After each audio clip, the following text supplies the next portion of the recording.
Chuki Beats. What's up, you guys? We're back today with another video. Today we're going to be talking about a game which I recently had the opportunity to play. It was Call of Duty Black Ops 4.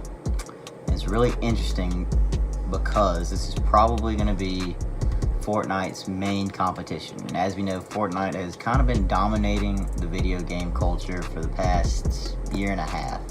It's probably had more of an effect on everything from just like kids in school to culture to, I mean, I've even seen Halloween costumes of Fortnite characters. It's just affected everything, really.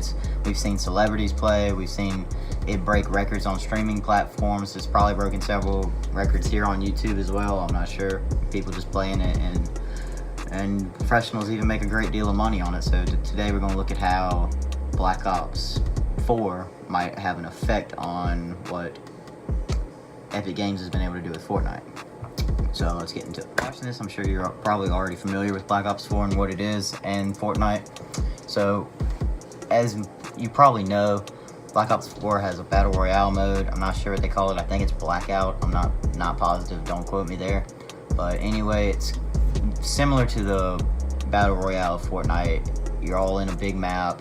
Storm comes or whatever, danger zone, whatever they call it. I don't know the terminology. And it pretty much shrinks the game map until there's only one player left, and you go around collecting guns and health and different things to give you a better advantage to win. And that's pretty much the whole vibe of it. Although where these two differ is that Fortnite is a third-person view, where Call of Duty is a first-person view. So the typical view of Call of Duty, where you're aiming down the sights of the gun, you can see your hands, and that's pretty much it from your character, as opposed to Fortnite, where you can see your whole character jumping around, and you have like a little reticle in the middle of your screen that doesn't really change per weapon, whereas it does on Call of Duty because you're using the iron sights or a scope depending on what weapon you have. The next thing would probably just be like the dynamics of the game. Black Ops 4 obviously is more Call of Duty like. It's more like all the movements and everything, you'll be able to directly tie that back to when you used to play Call of Duty, multiplayer, team deathmatch, domination, that type of games.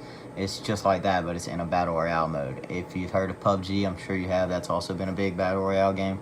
It's just like that, but it's kind of like PUBG, but with Call of Duty graphics, is how I would describe it.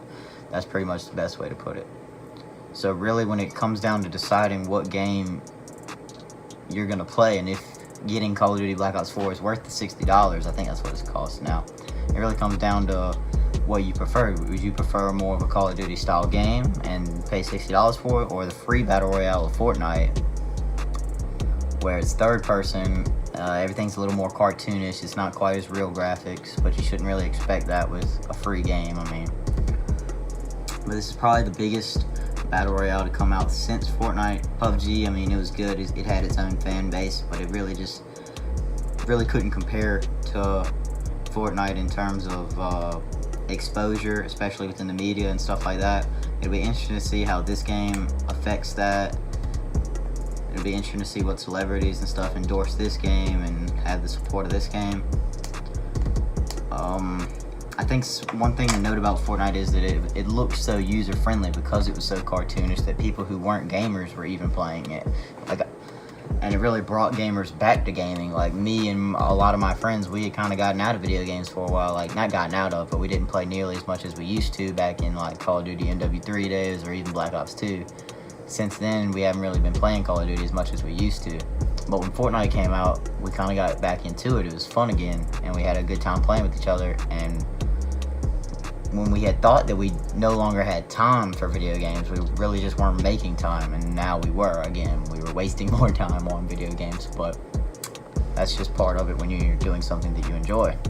I think the biggest problem that Black Ops is gonna have when trying to compete with Fortnite is just the price tag. It's $60, and of course that comes with I want to say the multiplayer function that isn't Battle Royale. Probably, I don't think they're doing a campaign, so probably zombies if they have zombies. I'm not positive. yeah, it's just going to be that price. It's going to be $60 versus a free game where you can choose to spend your money on the battle pass and skins and costumes and stuff like that, versus having to pay $60 up front, and then you know Call of Duty is going to be Call of Duty, and they're going to have the DLC content, which you're going to want for what, like another $45, $50. So that money adds up, you know. I didn't really have a lot of time to really test out Black Ops. I played one game, actually, just one. I ended up getting 2 kills. I came in 12. There's no building. That's a big aspect. Fortnite's all about building and using building to your advantage when you're in a gunfight. But in Black Ops, it's just strictly the gunfight. Like, you can maybe get behind some cover if you're close enough, but other than that, you just gotta land your shots. And I kind of like that. I like that because I'm not much on building in Fortnite compared to many of the other players. Like, I'm decent, but when you roll up on someone who's like doing that little triple stairway thing, you know what I'm talking about? That just gets out of hand. You know, you're gonna die. So it really levels the playing field, so to speak, as to if you can catch someone off guard. If you can land the first couple of shots first, then you have a really good advantage of winning the gunfight. So in my personal opinion, I don't think it'll ever surpass Fortnite or what Fortnite has done for the realm of video games, so to speak. But yeah, so that's been it. Hope you guys enjoyed. I hope you guys are enjoying the more regular updates on this channel. We're gonna try to keep it up. On track to do about four videos a week, hopefully, and hopefully from that we can gain some subscribers, maybe some exposure. So if you're liking the content, go ahead and subscribe, turn on the post notifications if you want. Go ahead and like the video, share it with your friends if you like it. But yeah, that's been it. Appreciate it. See y'all.